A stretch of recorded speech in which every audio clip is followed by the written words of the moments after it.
All right, parents, we're going to spend a little bit of time here talking about the transition for you because in reality, this is not just a shift for your student, it's also a shift for you. And I think this is one of the opportunities that we have as families to really mature and kind of grow into adulthood together. I love how Kara Powell talks about in the book Growing With, she's from the Fuller Youth Institute, but she talks about how her kids moving into this stage of college and young adulthood really became a significant growth experience for her and her husband as well.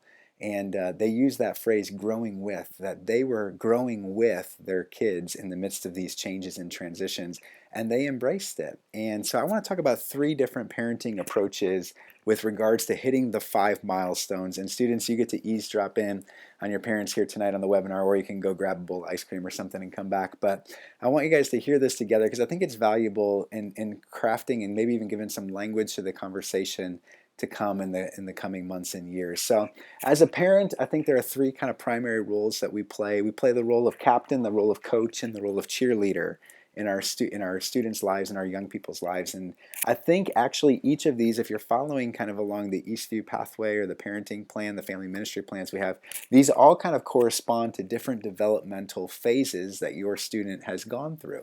Early on, you were the captain of the game. You were in the mix. You were on the field. You were in real time kind of working it out with each of them. Just this past week, we were teaching our girls how to ride their bikes, and so we're in the road. We're running up and down. We're holding onto the handles in the seat, and we're getting them through it. We're kind of showing them how it's done on our own bikes. We're right there with them, alongside of them.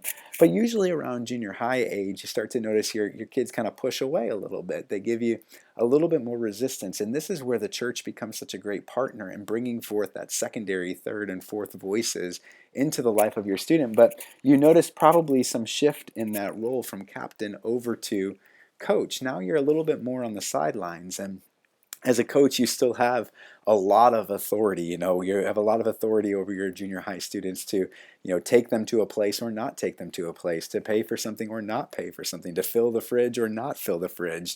You have a lot of different rules and kind of consequences and things that you can use. Just like a coach can call timeout, a coach can huddle the team together, draw up a new play, but then they always kind of send them back out to play the game. Now you're hitting yet another transition, and this one may be even harder than the transition from captain to coach. From coach to cheerleader, now you've really been moved off the sidelines, the official sidelines, and up into the bleachers. And from here on out, for the rest of your child's life, you're an active spectator. And that's a really tough transition. Now, I always say kind of cheerleading is great because I think our primary role as parents in this season of life is to encourage and is to cheer on our students in becoming the people that God has created them to be.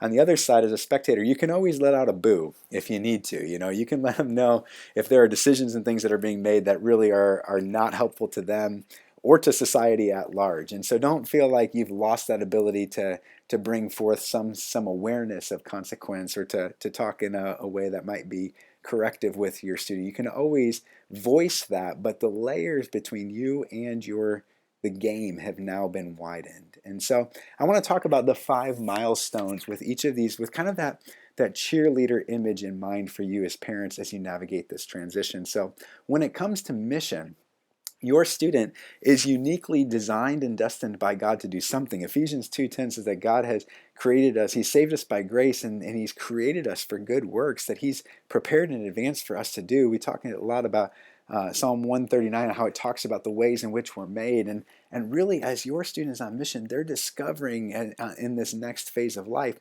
what they're uniquely designed and destined to do. And I just want to maybe throw caution as you kind of are watching this unfold. They may not do what you thought they were going to do, and they may not do what you think they should do.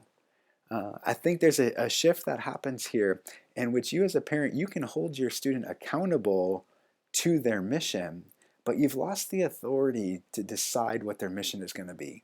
And so if there comes a point in which, a major is changed or an internship is taken or an experience is leaned into, and you as a parent find yourself trying to grip on, well, that's not what I thought they were going to do, or that's not who I thought they were going to be, just let go a little bit, loosen it up a little bit, make sure that they're accountable to the mission, to figure out who they are and what their contribution to the world is going to be, but recognize that the authority has changed there.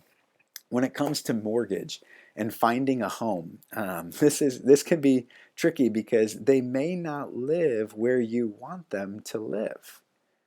As they follow opportunities, as they follow God's calling on their life, they may choose a place and they may land in a place that's further than you thought it was going to be, or it's different than you thought it was going to be. And that's okay. I think what you have to look for as a parent in the midst of this, if you're going to play kind of that cheerleader role, is look for, young roots having developed in this season of life, and then evaluate the soil in which they're looking at putting those roots into.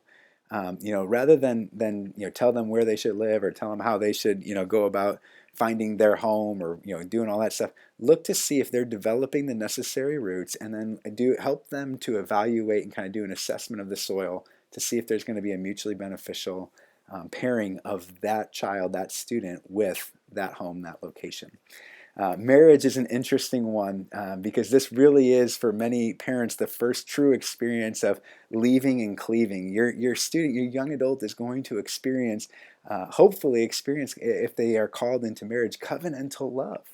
And they may not pick who you would like them to pick. They may not be attracted to that person. They may not be drawn. You may not find the person that they're attracted to be particularly suitable for your taste. But this is evidence of maturity. As they begin to find the person that they want to commit in covenant with, that they want to spend the rest of their life with, it's an actual sign of maturity for them to begin leaving kind of the household and bonding and forming that relationship with another individual. They are actually becoming the unit that God's calling them to be. And so rather than be discouraged at who they pick, look for the evidence of that type of maturity. Look for them to be a better version of themselves. Look for them to be loving someone selflessly. Look for them to be interested not just in their own interests, but in the interests of another as well. When it comes to multiplication, we talked about kind of the world beyond me. From a parent standpoint, this may take longer than you would like it to take with regards to grandkids. We hear that a lot, but all of the ages, I just want to prepare, all of the ages of these milestones are kind of shifting back.